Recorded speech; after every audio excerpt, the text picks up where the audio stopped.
그거를 그리고 이제 한국 같은 경우는 특히 왕가처럼 생각하시는 분들이 아직도 많죠. 네. 근데 그걸 또 이제 굳이 또 영수회담 뭐 이렇게 하는 게 저는 좀 사회가 앞으로 나아가는데 별로 도움이 안 되는 단어다. 근데 저는 개인적으로 이게 좀 권위주의 시대의 좀 산물이기도 하고 그 이후에도 이제 민주화되면서도 영수회담을 계속 해왔거든요. 그래서 관행적으로 이제 부르는 이름인데 저는 사실 영수회담보다는 앞으로는 대통령과 국회의장이 조금 더 이렇게 삼권 분립 속에서 대화를 좀 정례화하면서 국회가 한 축으로 움직여야지 지금 대통령제 하에서 여당은 거의 뭐 내각제 비스무리하게 한 편이 돼가지고 하다 보니까 뭐 대한민국 헌법이 뭐 내각제적 요소가 아예 없지는 않습니다만은 이 영수회담을 좀 바꿀 그런 계기는 좀 필요하다 이런 생각이 좀 듭니다. 그렇습니다. 제가 이제 이런 생각을 자꾸 하는 이유가 과거에 말이죠. 그 KBS 있으면서 이런 그 테이프를 봤어요. 이승만 대통령이 있는데 이승만 대통령 생시 때도 그렇고 서울대 있지 않습니까? 네. 그때는 구정을 다 셌잖아요. 서울대 대법원장하고 국회의장이 서울 세배 인사를 드리러 가요. 근데 그게 대한뉴스에 나와. 그래서 희기본 이런 거를 보면 이승만 대통령이 있고 세배 인사를 드리러 대법원장과 국회의장이 가. 그러면 보면서 저게 민주주의가 맞아? 삼권 분립이야? 왕 같아. 근데 아직도 그런 생각을 가지시는 분들이 많고 자꾸 그런 인식을 주입시키더라고요. 알게 모르게.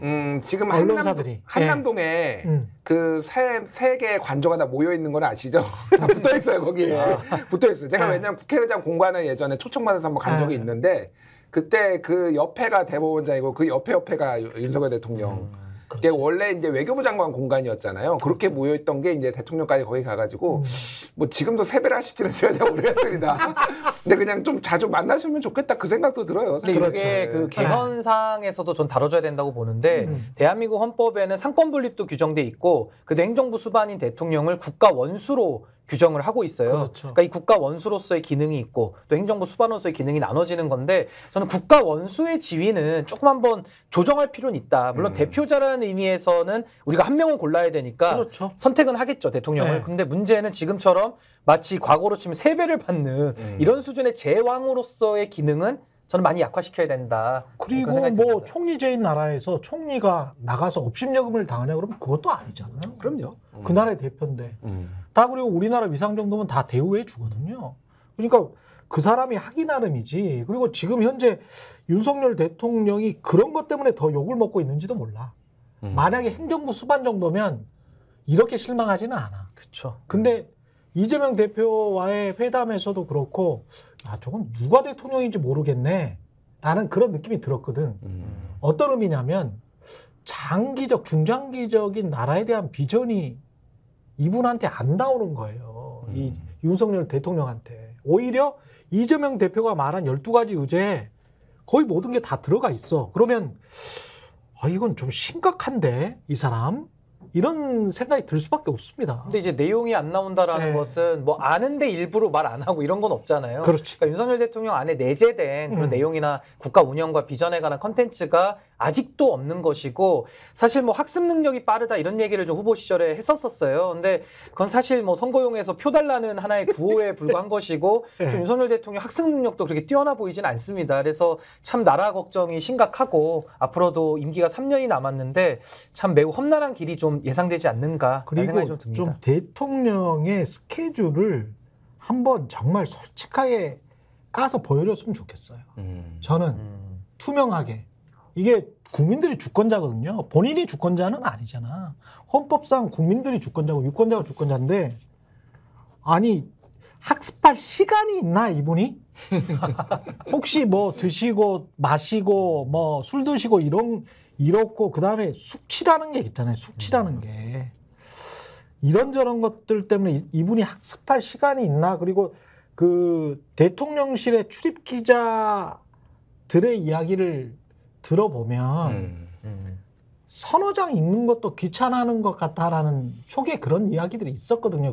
저는 좀 루머였으면 좋겠습니다만은 그 다음에 발전된 게 별로 안 보이니까. 그러니까 보통 이제 활자 중독도 있는데 이제 활자를 회피하는, 활자를 기피하는 유형의 사람일 가능성도 매우 높고 보통 중독이 아니고 난독. 근데 보통 이제 검사장들 보면요, 검사장으로 승진한 사람 말고 이제 소위 말하는 고검 검사로 이제 떨어지는 분들이 있거든요. 그런 분들 보면은 매일 가면 그냥 신문만 읽고 시간을 이렇게 허송하는 게 이제 검사들의 주로 이제 하는 일들인데 참 윤석열 대통령도 고검 검사를 4년이나 지냈거든요. 그러니까 일과는 거리를 두고 오랫동안 살았던 거죠. 그래서 아마 그런 게 좀 습관화됐다 그러면은 말씀하신 대로 활자를 잘 안 읽고 결제하면 어떡하나 라는 좀 우려가 들기도 합니다. 뭐 요것과 관련해서 제가 칼럼 하나를 조금 추천해 드리고 싶어요. 저는 제가 굉장히 밑줄 쳐가면서 좀 읽고 있는 칼럼. 동아일보의 김순덕의 도발, 김순덕 칼럼입니다. 아, 그래요? 진짜 읽어보세요. 이거 가려놓고 보면은 이게 무슨 김순덕이 쓴 건지 안 쓴지 몰라. 동아일보인지 아닌지 알 수가 없어요. 제목이, 그 중에서도 김순덕이잖아. 예, 김순덕이잖아요. 제목이 뭐냐면은 김순덕의 도발, 대체 윤 대통령의 국정 비전은 뭔가? 이거예요. 그래서 지금 말씀하신 거하고 비슷한 거예요. 도대체 이제 비전이 뭔데 여기에서 예시를 굉장히 자세히 써놨어요. 그러니까 이렇게 김순덕 칼럼니스트가 얘기를 합니다. 이제 전 대기자였죠. 그렇죠. 대통령 모두 발언만은 제발 참모가 써준 대로 읽기 바란다. 이렇게 얘기를 했어요. 윤석열은 연설문을 직접 쓴다고 한다. 취임사도 직접 다듬고 수정해 거의 새로 쓰다시피 했다고 한다. 그래서인지 기억에 남는 명구절이 없다.